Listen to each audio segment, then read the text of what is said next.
welcome you to BeMoreNews.com, the news before the news, where we uncover the truth.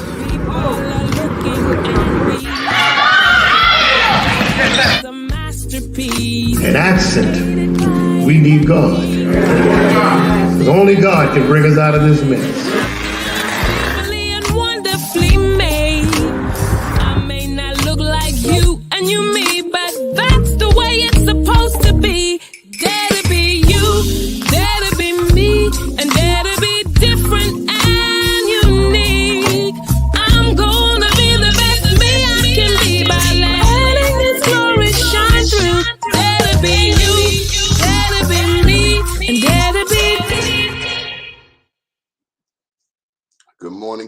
Good morning. My name's Donnie Glover, and we're in it to win it.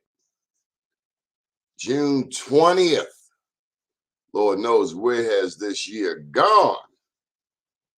Well, I want to let you know in another 7 days. Is it the 7th? I have a birthday in a week. I will be celebrating 50, how many years? 57 years of being on the planet. 57 times around the sun. How y'all doing out there? Hopefully you celebrated Father's Day yesterday. Big ups to all the daddies. You get to sleep in the day. We got to go into a little history. And a lot of people don't know what today is and all of the particulars. First, let's say good morning. Who is that up in the studio? Well, that's Rico. We know Brother Rico. Hey, Brother Rico. Father's Day just went down. The good word says, honor thy father and thy mother, that thy days may be long upon the land which the Lord thy God giveth thee. So, big ups to all the daddies. I don't know who is this in the studio. Okie dokie. All right, so I wanted to share some information with you. Today is the national holiday. A lot of us don't even know what the hell we're celebrating. We're just glad to have a federal holiday. The Juneteenth, celebrate freedom. It's a lot of confusion out here. What is Juneteenth? Juneteenth is a federal holiday in the United States commemorating the emancipation of African Americans. But see, that's what they give you that on the surface.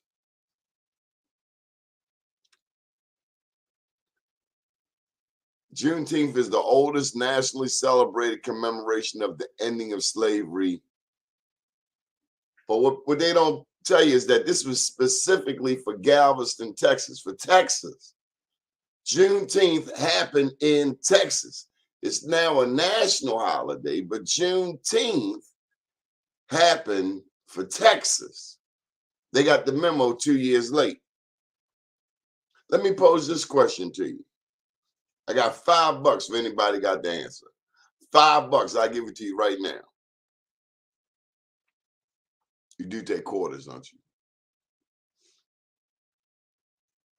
Then if Juneteenth celebrates the ending of slavery in Texas, because the rest of the country knew, they got the memo 2 years late. What did the Emancipation Proclamation do? And what actually ended slavery? Do you know? Do you know? Did the Emancipation Proclamation end slavery? Or was it something else? What ended slavery? Emancipation Proclamation, officially Proclamation 95, was a presidential proclamation, an executive order issued by Abraham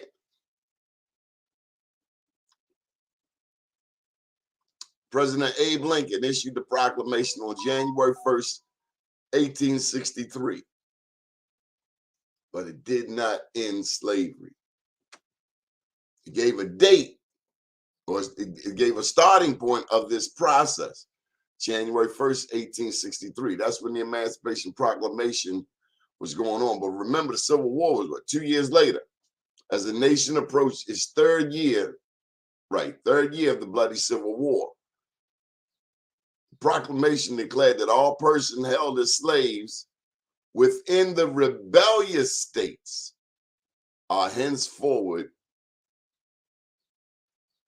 shall be free. So here in Maryland, the Emancipation Proclamation did not free slaves, because it says as the nation approached, that the proclamation declared that all persons held as slaves within the rebellious states. Maryland was not a rebellious state. So the answer to the question is, what really ended the emancipation? Right. Michael Haney gets it. What really ended it was the 13th Amendment. And Mike, you'll make me read all this stuff. It would be much easier if you just came in the studio.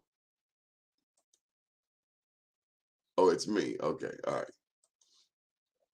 Juneteenth is a hoax. There goes Michael Haney. So when the 25th was this United States Cavalry arrived in Texas, mounted on horses and in uniform with rifles, they were ordered by General Granger. He was a general at 43, not to tell the shocked Texas slaves that they are now free. Disobeying General Granger's order not to tell the enslaved blacks that they were free, the black troops of the 25th, in an act of disobedience, informed the Texas in an act of disobedience. Hey, mama, you free? That's disobedience. Hey, daddy, you free? Hey, Uncle Lou, you're free. An act of disobedience. Do you understand the language? And but more than that, can you wrap your brain around the type of brain that actually thinks somebody else deserves to be in chains? Karma is real. Let me tell you, as you try to carry poison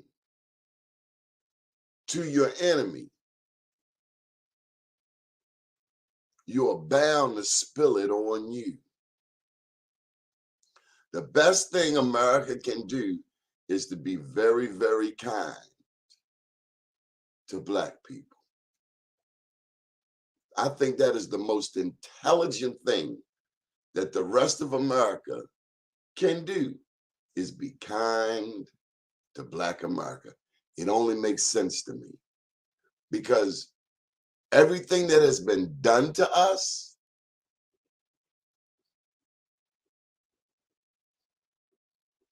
every action has a reaction. Everything that's been done to us shall be done to others. The good book say it.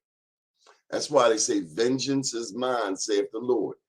And I ain't no holy roller. I sin every day. Don't get it twisted. But I read the word. I try to digest it. Do unto others as you would have others do unto you. We say that we are a Christian nation, don't we? I always grew up hearing that. I pledge allegiance to the flag, one nation under God. They got it in the Constitution. All men are created equal. All kinds of, we say we celebrate Christmas. I guess we celebrate Christmas. Christmas is supposed to be about the birth of Christ. But in America, if you don't bring no toys, you can take Jesus and everybody else. Come on, Mr. Haney, explain this dissertation that you have up on the screen. Good morning. Happy Father's Day, brother. Good morning, Donnie. How you doing, man? It's always good to see you. And You got a lot of headroom above do I have a lot of headroom? you. Well, Yeah, listen. adjust your camera. Yeah. Let me fix that, man, because I just jumped up so that I could join you, but that's okay as long as you can hear and see a bit of me. That's all that matters. So happy Father's Day to you. I called you to try to wish you happy Father's Day because I know that you're one of those fathers that really care. You know, you raise your kids in accordance to our Father, right? The real Father. You know, and that's what it's all about. So as part of But my also according to my father, Donald Edward Glover. Hey God man, rest. we had a awesome show yesterday with 6 fathers yesterday, and we talked about their dads and the influence of their dads on the process. We went down to the corners of Baltimore and talked to the squeegee kids about their fathers, and it was compelling what they said about their dads if they were in their life, right? So Would all you this is would you documented. say they said the dads were not in their lives? Well, one had his daddy was not both that we interviewed out of the ones all the ones that were there on the corner of North and the entrance to 83. Most of them didn't have a daddy in their life, but they figured it out. But let me go to this point, right? That these kids, we talked to them You saw about June. black kids at North in 83. Yep, North in 83. We talked to them on behalf of Black USA.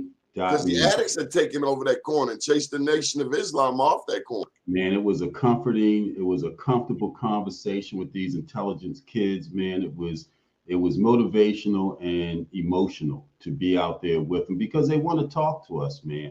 And what better day to go out there and do it than Juneteenth, which is a hoax. And the kids Did said you take them any Juneteenth. food? I took them cash and I took them inspiration and hope. I gave Oh, them my that was business. beautiful. I gave them my business cards. They've been in touch with me for jobs. Some of them are already working. It's a social thing for them to be in community with each other and a support thing as much as it is out them washing windshields. You know, we're going to get back to this Juneteenth thing, but let me tell you first about the squeegee kids because I proposed to the city a number of years ago to take squeegee kids and make them ambassadors for the city. You know, let them do it for free, pay them hourly, give them soft and social skills, give them signs, welcoming people, teach them about wayfinding so that they can be a About what? directional force, wayfinding, how to get from here to there, how to get them from here to there, so that people would get their windows washed for free. If they wanted to know where the shot tower was, or Bromo Saucer Tower was, or Port Discovery That was, would be brilliant. teach them, teach That would them. be brilliant. And this would So, be a lift for them to a future job by starting here on the corners and helping people and indoctrinating and being a good ambassador for so, Baltimore. so you know what? I'm hearing you say, just like in baseball, by the young people standing on the corner with the squeegees, that's an opportunity. That's an opportunity. These are people saying, hey, I want to work. And I would imagine that when things get a little different on that corner, is where a pedestrian and the ambassador, the future ambassador, have a miscommunication. Well, Donnie, if we put body cameras on the ones that said they were accosted and saw what their attitudes were, maybe we get both sides of the story, like we did the cop who thought his was off and he was absolutely in the wrong. You know what I'm saying? Because these kids are out there, as one of them said, he says, "Man, I have a regular job. I just need cash to pay for diapers, etc. Plus, I like to be around my people." And to our point, well, hey, let's flip this. Let's have businesses like Leg Mason and Visit Baltimore, give signs, Joe's Crab House. Let these kids hold up signs promoting businesses, washing windows for free. That's a free service the city is offering. Roll your windows down if you need some direction. These kids have been trained. They've got a captain out there monitoring behavior that comes from amongst them, right? To And, ensure and that it's not going to everyone. have any foolishness on his or her corner because they get a bonus for every month of zero No issue. incidents, No issue. not just Absolutely. on their corner, but say a 2 square block Yeah, radius. you set up like a corporation, like a visitor center, You put these kids in nice uniforms, right? And then you have them as representative of the city. So how does that flip a script? All of a sudden, you're coming into town and kids are out washing your windows for free, and you're able to give you direction and tell you where to go. They're Okay, but advertising business. I can hear Jim Shea jumping in. But what about the legality of this, Mike? Is Well, this what about the legal? legality they're concerned about of what now? What happens is that the economic justice system of attorneys, bail bondsmen, paid for prison, Well, they pipelines got rid of the bail becomes bondsman. disrupted. They got rid of the bail bondsman. To your Ain't no knowledge. bail. Yeah. Well, they still paying cash somewhere. You know what I'm saying? To attorneys. So all of a sudden it disrupts the system to what the system is paying from a negative perspective now. Because if they want to do something to make these kids, and this would just be a lift to where we want to take them ultimately, which is to a job that gives them a future. It teaches them soft and social skills. It teaches them interacting with people. It teaches them how to be calm in a situation that, it could do a multitude of things, but we could Mike, flip this real quick. Mike, last night I got a phone call. A friend of mine, they were telling me their story. I was telling them about the new demographic of addicts in our majority African American community. There's a new addict in the community. They walk in the streets all hours of the night. And this person I was talking to said that, isn't it funny how the last shall be first and the first shall be last?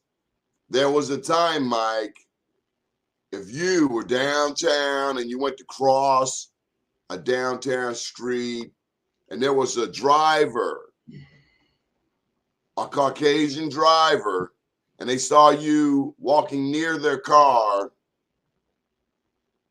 they would lock their car doors.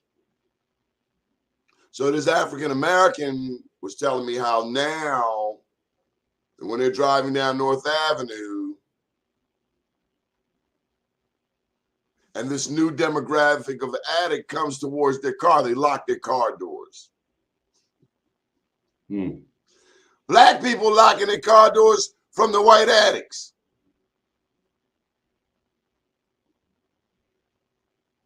You and I know an addict is an addict, right? Regardless of the color, But his reasoning is, listen, these people had a 400-year head start. And now these people, many of whom are related to Donald Trump and that whole J6 mindset, now those addicts that were kicked out of the white community are now down here on Pennsylvania Avenue sleeping in alleys. So, Donnie, my perspective is that it's intentional and it's part of the track to gentrification. So that is the first wave across the bow, is a sentiment to those communities, right? To get them prepared so you can begin to understand and see who it is. Because once the red line comes into effect, tied into the MARC train station up there on Franklin, you're going to see an influx of whites that aren't addicts coming up on Pennsylvania Avenue. I was riding up and down Pennsylvania Avenue 3 times this week, went to see Jim at Avenue Bakery and looked at his plan for some development on what he wanted to do and some other things. When is the bakery open? I live right around the corner. The bakery is open every day. It wasn't open yesterday for Father's Day. And hear me out, right? Because I told Jim it's not open every day. So hear me out. For like 5 minutes. I live right around the corner. I want to know when the bakery is open. I'm insulted. I'm no longer going to accept this. Well, I live in this community, and I ain't never seen that damn bakery open. Maybe one time. When are they open? I got sweet potato pies and I ain't got time to be going around there and they close. Hey, when the hell are they open? 9 to 5? Hamlin. Hey, hold on a second, Donnie. I'm not holding on. We just had a Pennsylvania Avenue parade for 3 hours. We didn't Okay. see any of these people. Okay. So I So think yeah, Jim don't bring Henry, that name over here. We're not having it. but you rather This is rather Freedom Day. take white addicts and give them 15 minutes of conversation versus somebody that may not be doing it quite well yet, to your point, but is Some are down there. police. Some Okay. of them are police. I got one peg right away because he act like a caveman, right? He act all crazy, walking around no shirt. And I'm surprised ain't nobody bust his damn head. But he walk around real crazy. He the police. And the black addicts just walk up to him like this guy's Jesus or something. He's like the leader of the homeless brigade. Yeah, I was up on Pennsylvania Avenue. Matter of fact, I was right around the corner from your offices at my And you good didn't friend bring the coffee. and my good friend Willie, because I didn't know I was going up there. And you see a changing shift. If you look at it, particularly from the outside in, because I get up there a couple times a week, you're up there every day. You're starting to see some things happening that let you know inside the next 10 years, we're going to see some gentrification efforts. But back to these Yeah, squeaky I kids. see white addicts touting again. White Yeah. addicts saying, blues out, coke, dope, and rap, coke, Yeah. dope, and rap. Yeah, I hear you. And as soon as the red line is in construction, their parents are going to buy your damn house. But it's all good. So let's get My back house to is paid for.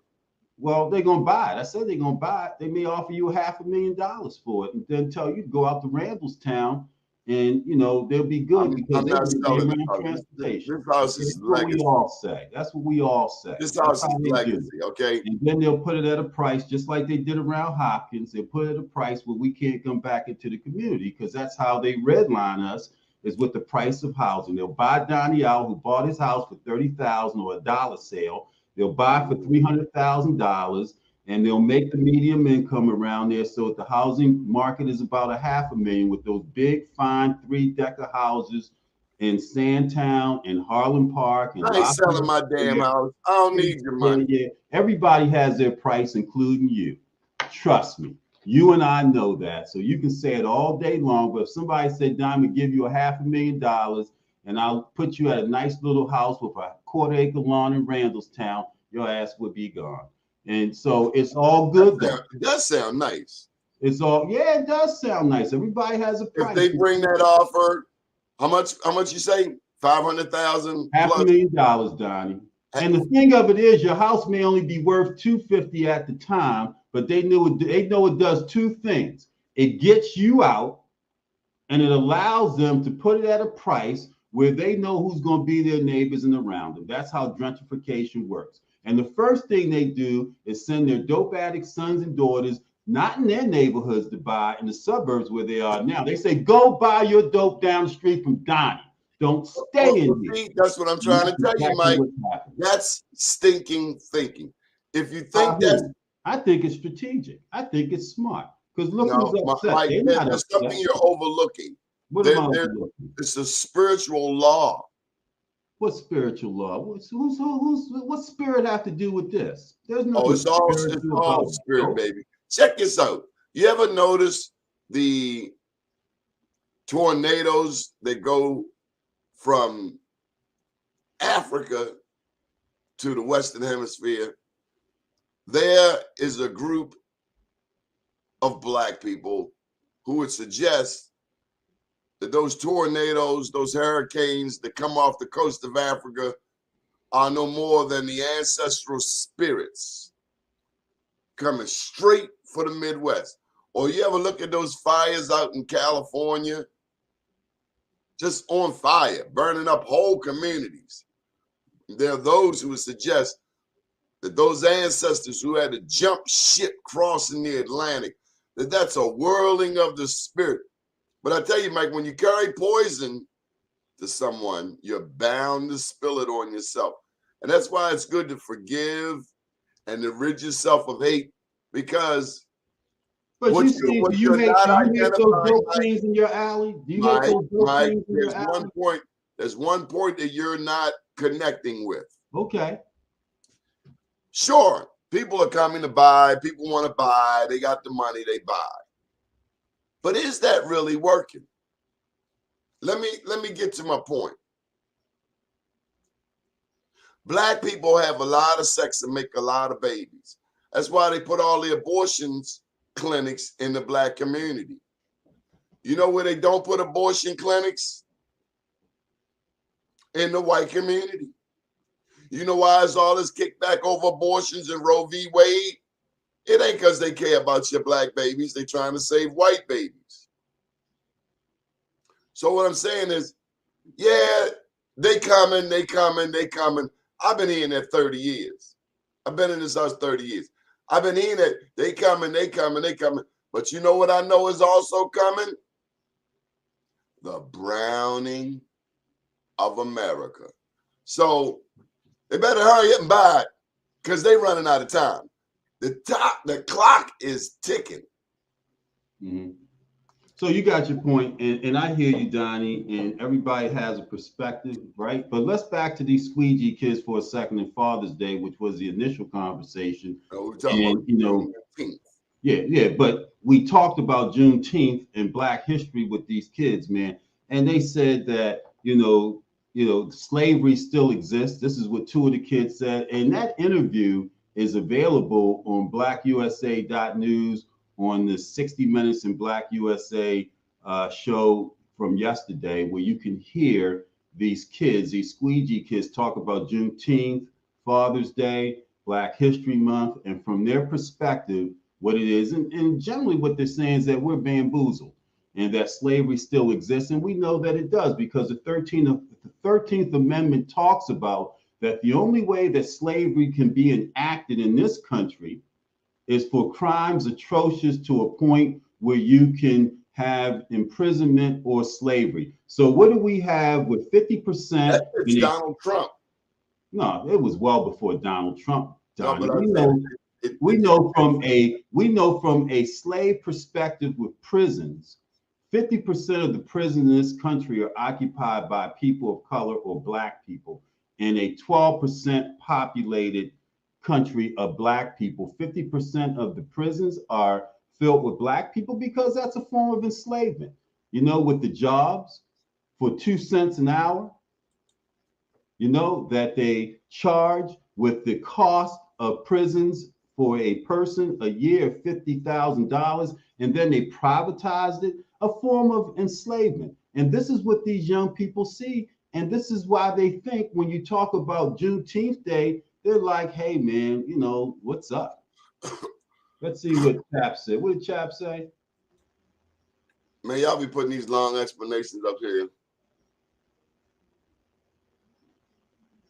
And you know what? He's right, because that's why General Granger did not want to tell. He wanted to wait until the crop season was over before he told. Tell him pick his own damn crops.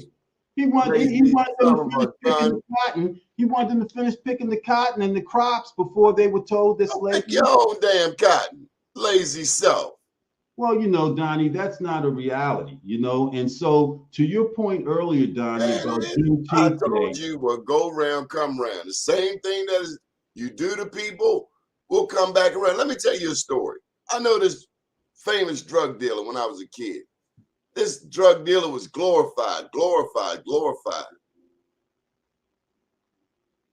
Big time drug dealer. Got one son strung out, one son dead. All because of drugs. When you go carrying poison, you may not see it. That's why grandma said by and by. You'll understand it by and by. When you go around doing cruddy stuff to people, it's bound to come back around to you. I don't care who you are. No one is immune. God is not a respecter of persons. Whoever you are, what goes comes. Show me somebody who can avoid karma. Show me one. So I see Chap's comment regarding there's some toxic. Except that guy from the 800 club, the 700 club. Because that Pat Robertson, karma be missing him. Yeah, because and then they get up there and pray for people. After they done said every racist doctrine, they're going to bring Jesus into it. 700 club. Pat, what's his name? Pat Robertson and his son. Yeah, his son runs it now. You know, in the name of Jesus, it's all When I hear commercialized, that dude all start to about pray, it's money. like, oh my God. It's all about money, Donnie. We know it. It's just their form of commercialization, and it's okay You that they do can't that. pimp God, brother. Yeah, you can if you want to. That's what they do. That's what they choose to do. It's okay, Donnie. Go round, come round. I'd rather talk about, although I know it's your show, I'd rather talk about in our community What you say versus again? Pat He said, Robertson. I know it's your shit. It's your show, man. Right now, for now, it's your show because people really want to hear me Ladies and and you gentlemen, talk. that's a dry threat. You know, is that what that is? I don't think so. So Chat made a comment about some toxic guys on that corner. There's some toxic guys down at the Leg Mason building, and there's some real toxic people at City Hall. So I know that toxic people are wherever. And I heard that, so like we can't generalize at bad incidents. We can't generalize the good squeegee kids out there like Fats, Nate, Pee Wee, Dope Boy. It just depends on who is working those corners. No, it depends on our ability, chat, because I don't disagree with you. Our ability to interact and not be afraid to mentor and to talk to these young people. Because do we expect Wall Street executives down at North and the entrance to 83? Do we expect If they squeegee? start sniffing Do we cocaine, they're expect gonna be there, not the squeegee? capacity that they thought. You Do know, we let me tell you, expect a squeegee mentality at the Leg Mason building? let me tell you something. When I see these white addicts in my community, There you I know go. that some of them come from some good jobs. There you At go. first, when they first start coming around, clean as a whip, real There you clean, go. real clean. After one weekend in Sandtown, But for real, Donnie, I don't give a but then damn they go about off the and get white treatment, addicts. then I they come don't back. care about the white addicts in your backyard, man, because that's I where they do, belong. I That's do, where they belong. Then move or I move care them about out. And so my point was earlier, Donnie, because it's not that you're wrong, and I'm just being facetious in saying that. I said that there is a bigger coming than those white addicts in your alley. We just have to understand the order of process. And we have to look 15, 20 years down the road. You said you've been there 30 years. They've been saying they're coming, they're coming. But one thing that has been sure, you go down to Macedonia, you go down to Lafayette Square, St. James, the black peoples have left. There's one thing about it that they have left, right? Including the preachers, who were once the cornerstone of communities. They have abandoned and they're coming from outside in trying to preach and give the word of the Lord. And that isn't what works. And that's what's missing when we deal with our kids. So talking about Father's Day, But see, Juneteenth. that's what you get them preachers who are into that material thing. I was listening to Well, they're the no one different than story of Pat a preacher. Roberts. Let You me let me talked finish. about Pat This Roberts. one story of a preacher that moved to Baltimore, and he quickly realized the competition, the competitive nature of the pastors. He figured he'd be having uh, enlightening conversations with other pastors, but come to find out that the pastors fight more amongst each other like like It's a community business. like community organizations. It's a business. Everybody's fighting for the same pot of money. It's a And then business. COVID showed you who your preachers really are, if your preacher really care about the community, because it's so much easier to do stuff online. So then you're doing everything online, and then the question becomes, do we need this church building? So Donnie, Pat Robertson, there's no difference between Pat Robertson and Creflo Dollar, and I don't want to name any preachers here in town when it comes to commercializing and monetizing the God. You know what Jamal I'm saying? Bryant. Hey, listen, I'm not kicking out any names. You can do that all day long. We have some people that think Oh, that, they talked about him. They talked about that church. well, Then he got out of town because he went to Georgia for a bigger church, I think, right? so Christianity to some people is It's pimping. bamboozling. And then he got up in Christianity is that pulpit and bamboozling. he said, this is what I'll never forget Jamal said. These hoes ain't loyal. Wow. And so when you go to He said that Juneteenth in the Day, pulpit. when you go to Same man Juneteenth that built Day, the Freddie Gray Center on Utah Street. You know, Freddie Gray was Pennsylvania Avenue, actually. yeah, I know exactly what you're saying. When you go to Juneteenth Day and the commercialization and the bamboozlement of how they all of a sudden. So what if before Biden signed last year, Juneteenth Day as a federal holiday, what did they think of us then? Were we still slaves up until last year? And all of a sudden it's federal and it's I've commercialized? never been a slave. My ancestors were. They might have been enslaved, but I best believe if my ancestors were anything like me, Well, they were first looking, define, for the first slavery, Donnie. opportunity, Define slavery because you are a slave. looking for the first opportunity to cut the jugular. That's the left side of the neck. I ain't your slave. Donnie, they cut what's I in ain't your between your slave. ears, man. You I ain't may your not slave, be buddy. in chains and I'm a shackles. child of the Most High. Well, Donnie, you know, sometimes we gotta check And out the our first thinking. chance I get,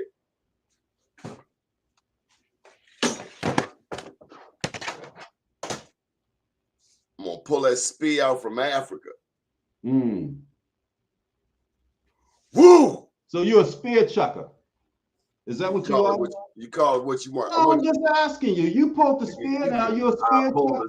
I pull the spear out, you damn Skippy. That's Yeah. from Shaka Zulu. Zulu. Okay. Did you see what the Zulu did to the British? Wore them hind parts out. But see, then we get the land. We need some gold and diamond refineries. We got to understand the business of refining diamonds because other people have mastered our stuff. Hey, Donnie. And you got to stop letting people from all these other countries come into your country and buy it up.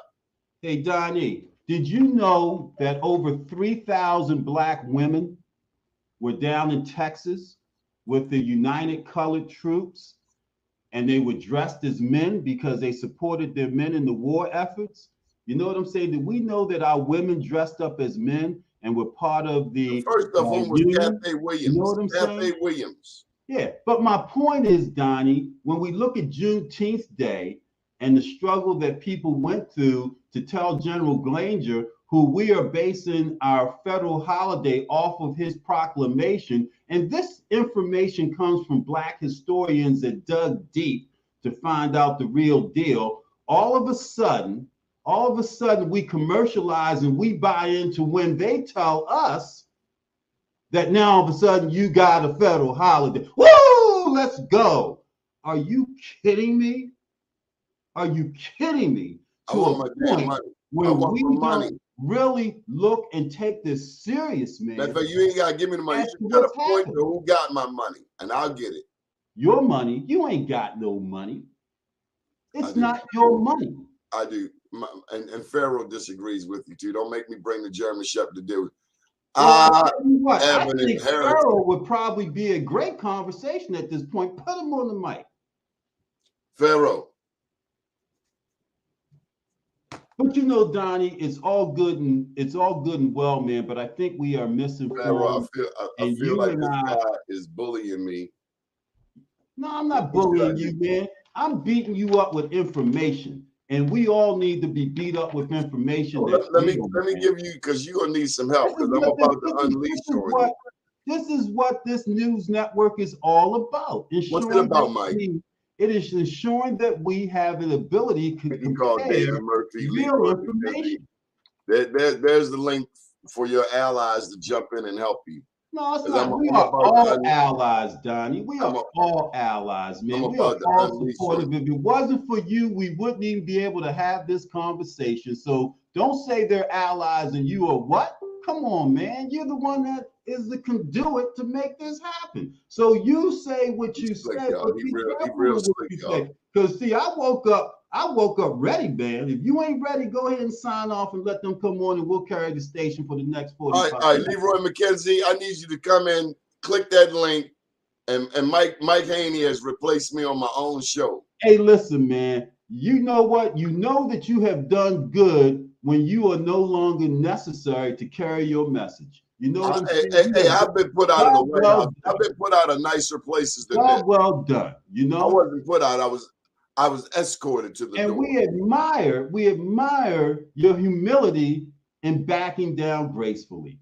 You know, if more of us understood. Man, you better pass the ball. Why do people want to stay preaching and they like 98 years old? Pass the damn ball. It's about the money, Donnie, and we talked about the money, but I want to go back to the kids, man, because Father's Day yesterday was huge. Juneteenth Day is misunderstood, and the connectivity to what the conversation initially started about gives us opportunity to have a difference, man, and to ensure that generations beyond us at our stage, you mentioned in a week you're going to have a birthday. You're going to be 58 years old. You know, what is your legacy to a point where it influences others in your community the way that you want it to, man? And we're almost there. We're almost there because we're talking and we're in conversation with each other and we're comparing notes and we're talking about Jim Hamlin and measuring how he may not be as effective as we want to, but he feels he is. Let me tell So you we something. have to have When we conversation. see Thuruf Vignaraja on television, most of us, let me finish my statement. Most of us that love Baltimore see a carpetbagger. I've lived in this neighborhood for 30 years. Just because you put a billboard up with some pictures of Kwesi and Thurgood Marshall, and you got a bakery, and you go around telling people that you love Pennsylvania Avenue, that ain't no more than some Thuruf Well, we need to have Vignaraja. conversation. We need to have Jim. We I've had need that to have Jim conversation. Hamlin. I don't need Maybe we that bring Jim conversation. Hamlin on your show. Firu You bring him on your damn show.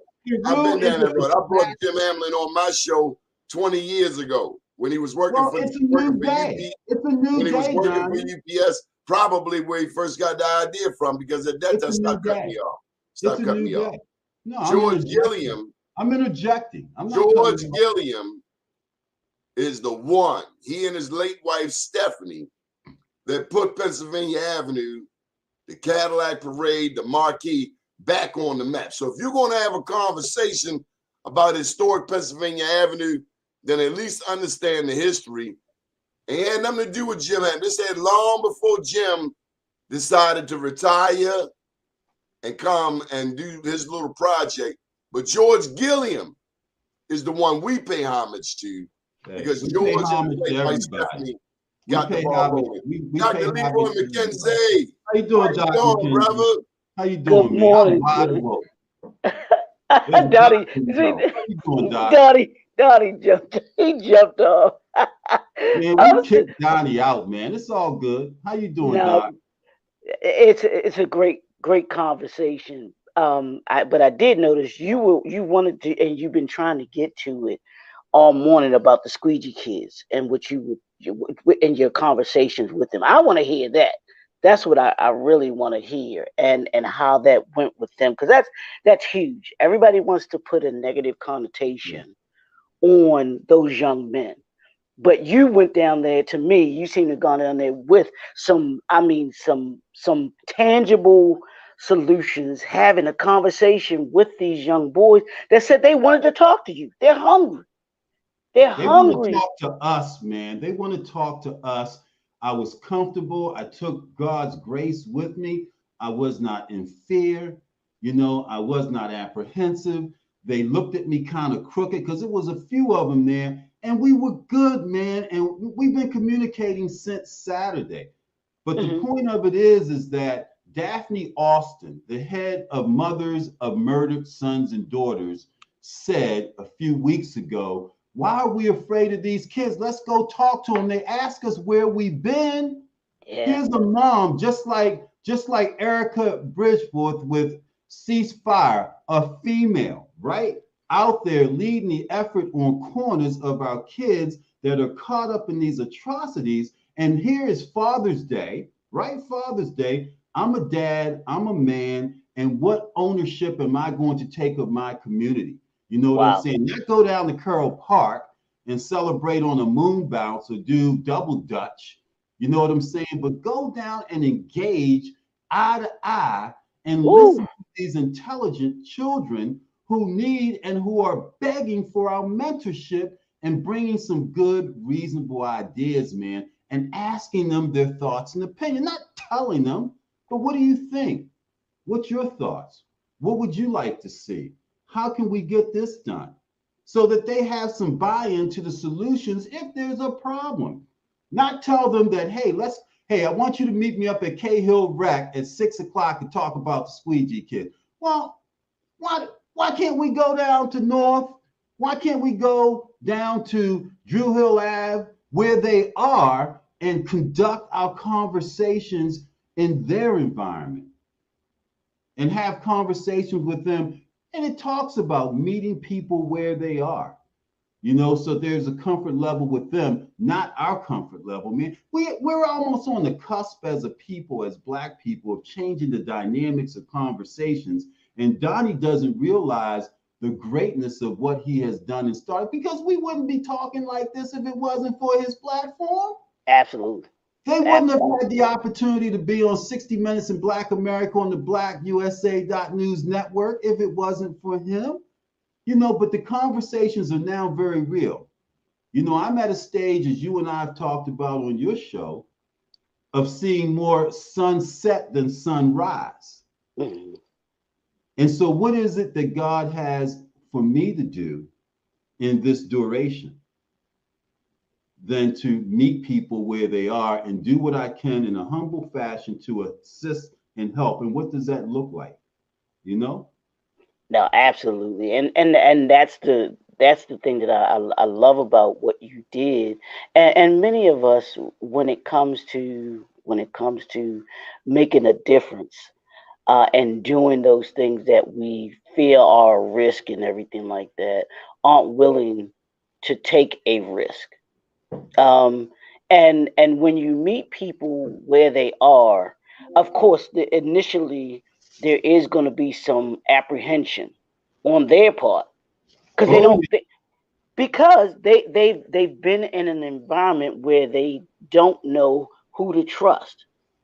They don't know they've been disappointed. I'll use that word so many times, so they have that guard up of anybody that says that I want to help. So they're like, well, what do you mean you want to help? I mean, it's just like in the movie Anton Fisher, when he was looking to get the help and he finally lets his guard down, and then Denzel, the psychiatrist, basically puts him up, and he's like, okay, you've had your 3 sessions, move on. I can move on. He's like, but what am I supposed to do? What am I supposed to do now that I've let you in, and you aren't doing anything else to help me?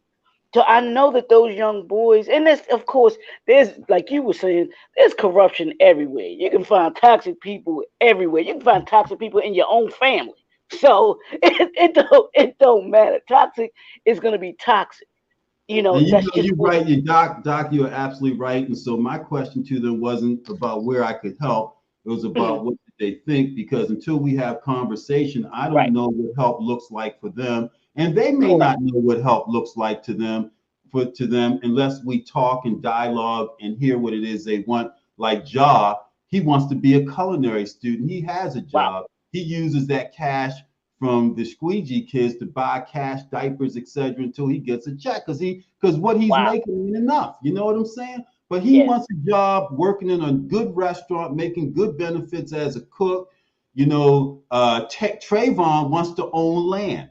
He wants to own land. He wants to buy land. He doesn't really want to work for anyone. But the point of it is that they're allowed to dream.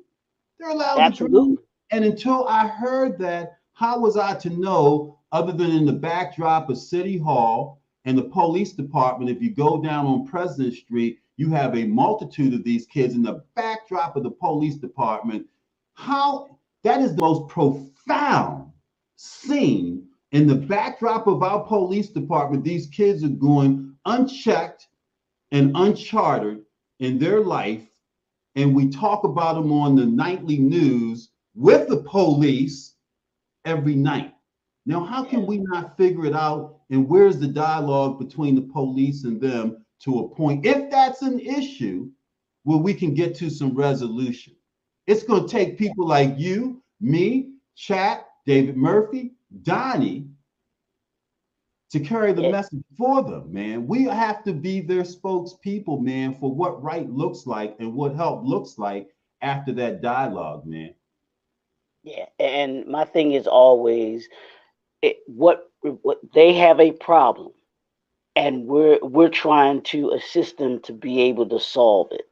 And you can't solve a problem if you don't know it exists. The only person that's been able Wow. to do that, the only person that's been able to do that is Steve Jobs. He gave us a problem that we didn't know existed. Wow.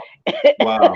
That's interesting. What you said is that they have a problem, and guess what? I'm gonna flip it. We have the problem. Mm, You know what I'm saying? We have the problem. They seem to be okay from their perspective, but we have a problem with them because But they're of not. they're not They're not okay. interacting. They're not We, okay. They are not okay. I didn't say that. I said that they feel they are. They know they're not. Okay? They know I that have they're evidence. Donnie, I don't disagree with you. What I'm saying is that until we have dialogue so that we can hear each other, right? That they do have an issue, we do have an issue. I'm glad And you said that. what's the resolution? Because we're in dialogue. Not Brandon Scott, not Michael Harrison, not Shalonda Stokes, Donnie, Chap, Dr. McKenzie, David Murphy. This is the realness of Father's Day. Fathers that understand mm. sons and brothers that can look them in the eye and get to an honest emotional conversation. Because if there's no tears, there's no change. Wow. Wow. There's no change. There's no help Donnie. there. There's no help there. But I hear Donnie, and I'm real with it. You know what I'm saying? I mean it. Because at some point we stand for something or we fall for anything. And right now we're falling for Juneteenth, and our Yeah. kids are out there dying. But we got a national holiday. I tell you something else we're falling for. We're falling for this notion that we don't need education. What is education? Well, Dr. McKenzie, you live in Baltimore County. Mhm. There was an all-important meeting last Tuesday I was there. out in Towson. What happened last Tuesday, Mike? So they had two closed door meetings before the public meeting that went until 11:30 at night, and I heard 5 people speak to Dr. Williams good. You know what I'm saying? And it's all the city council that's putting pressure on that school district, school board. County council. That's county council. It's that county council because, we only have one black, I think he's black, that is on that county council. Jones is black. He's a Dunbar Okay, poet. thanks for confirming that, because if you say so, I now believe it, right? And he did come out in defense of Dr. Williams, right? That are putting pressure on this gentleman. And, it's an atrocity, the racism that we continue to see. But I was at that school board meeting for 2 hours. Who else spoke up for Dr. Williams? So you had the AFSCME, president for Baltimore County. That's the Association of Federal, State, and County Municipal. Exactly. It's the Glenn Middleton organization out there. You had the teachers union, the Black Teachers Union, that spoke up for him. You had the past president of the student union that spoke up for him, that came down from New Jersey to speak up for him. Who made the dramatic presentation? You talking about the black woman? Because I thought they all were dramatic. Come on, man. Her presentation was unlike any other. Yeah, I thought they all were dramatic, and it was good. It was almost emotional to see them speak up for her. You don't know her name. No, I don't. Dr. Cheryl Pasteur. Yes. Yeah, who is soon to be the delegate for the new district in Baltimore County. Absolutely. You're absolutely right. Cheryl Pasteur. She should be in charge of the school board. She was on the county school board and left because she was sick and tired of being sick and tired. See, on the council, let me just add this other tidbit. This ruckus that was being caused against the county school superintendent, Dr. McKenzie, Dr. Darrell Williams, was orchestrated by lame duck members who are on their way out. So when this new governor comes in, my understanding is he gets to appoint 4 new county school board members. And also, it should be noted that while right now there's only one black on the county school board, it goes back to a point I was making earlier with Mike. There's the Browning of Baltimore County. Minorities make up 60% of Baltimore County. Donnie, is that a good statistic? You sure about that? Minorities, black, Latino, Asian, Indians. Okay. I'm sorry, of the students. Okay, right. Of the school district, not the county. Of the students. 60% of the students. And again, I told you who reproducing, and black and brown babies, they reproducing. Hey, Donnie, since I'm the oldest, I'm an old guy, old fart here. Can I get 1 minute to plug something that I think is crucial for us on Black USA News? Sure. So tomorrow, I have a special broadcast of 60 Minutes in Black America with a guy named Dan Cox.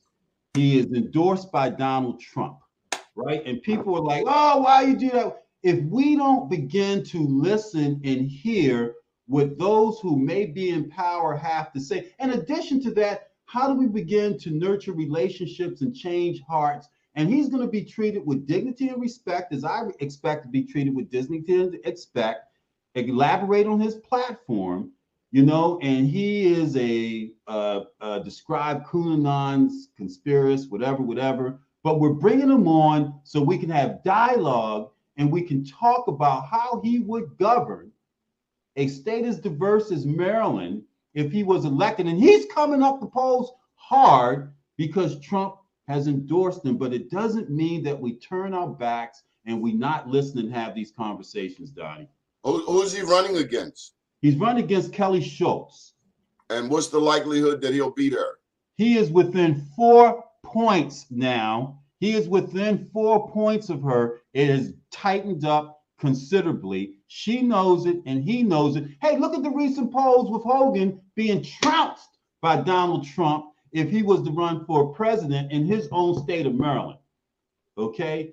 His own state of Maryland, Governor Hogan, who has been the most popular governor in the history of the state, according to the polls, if Donald Trump was to run again and Hogan was to run for president, 70-28 is the percentages that Donald Trump would beat Hogan by. So you tell me this guy, Dan Cox, who's not a dummy. He's not a dummy. He has some interesting policies because I research heavily on everyone. He has a chance. Oh, yeah.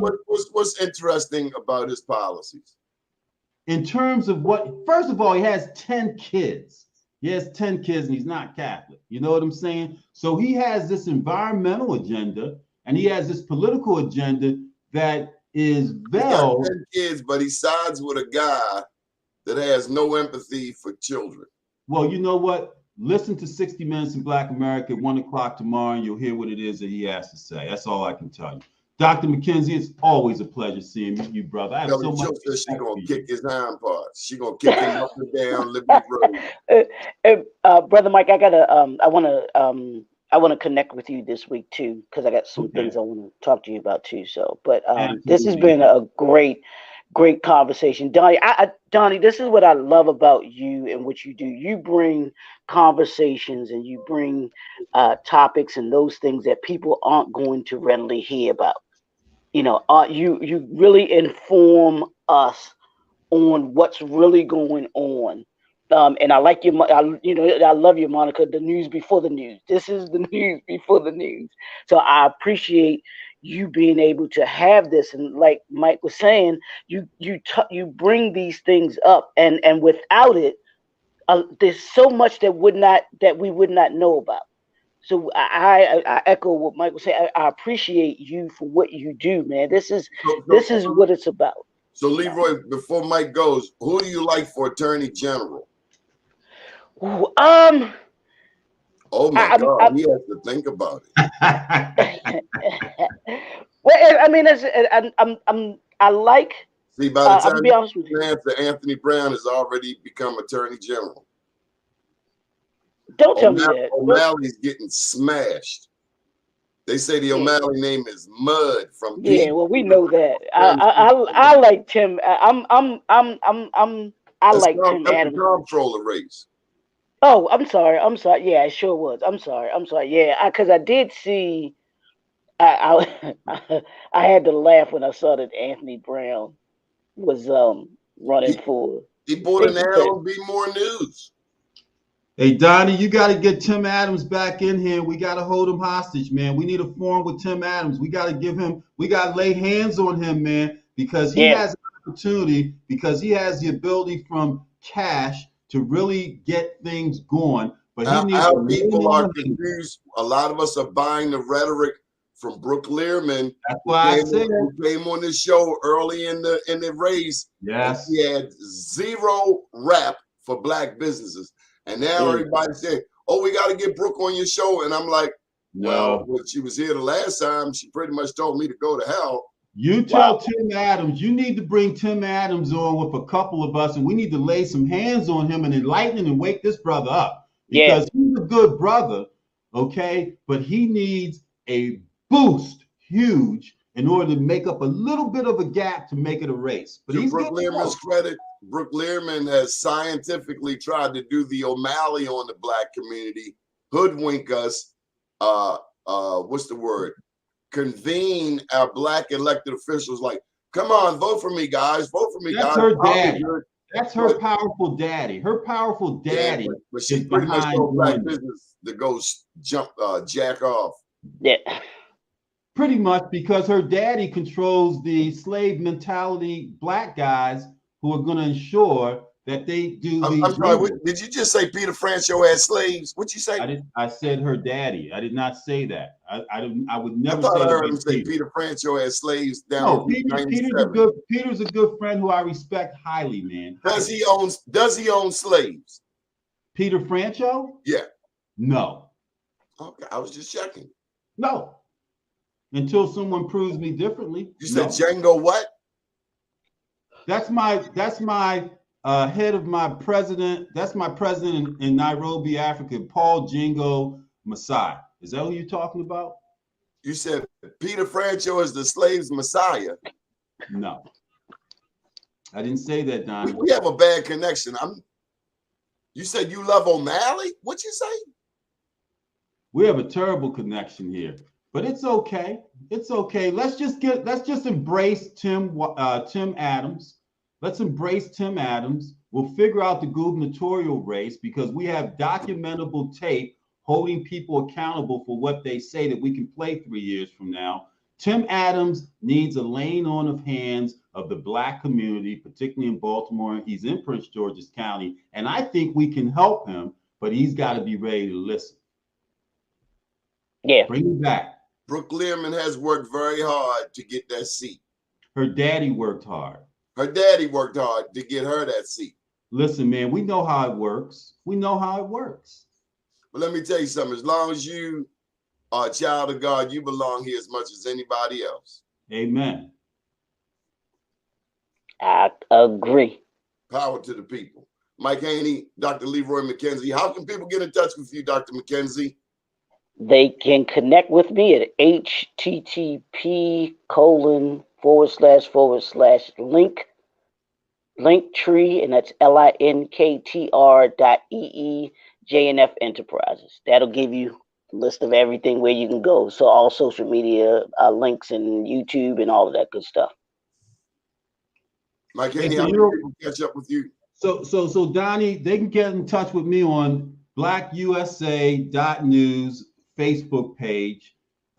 60 Minutes in Black America tomorrow at 1 p.m. But Donnie, before we go, the plan for Pennsylvania Avenue, Jim Hamlin, we're going to bring him on because us brothers have got to figure out how to work together, man. Regardless of what we think. With respect. That's all I'm going to say. It's all good. Respect, If I'm in the conversation, if I'm in the conversation that's open 5 minutes once a week, you're going to get slammed. Hey, Donnie, please, let's not go there, man. Let's be smarter and bigger than that. If I'm in a conversation with two enemies and we're to love our neighbors, let's have the conversation, man. Everyone's ain't never open. The victory ain't never open, man. Hey, we're not going to disparage each other's black men. We're not going to do that. But we're also not going to pimp each other with that bull crap.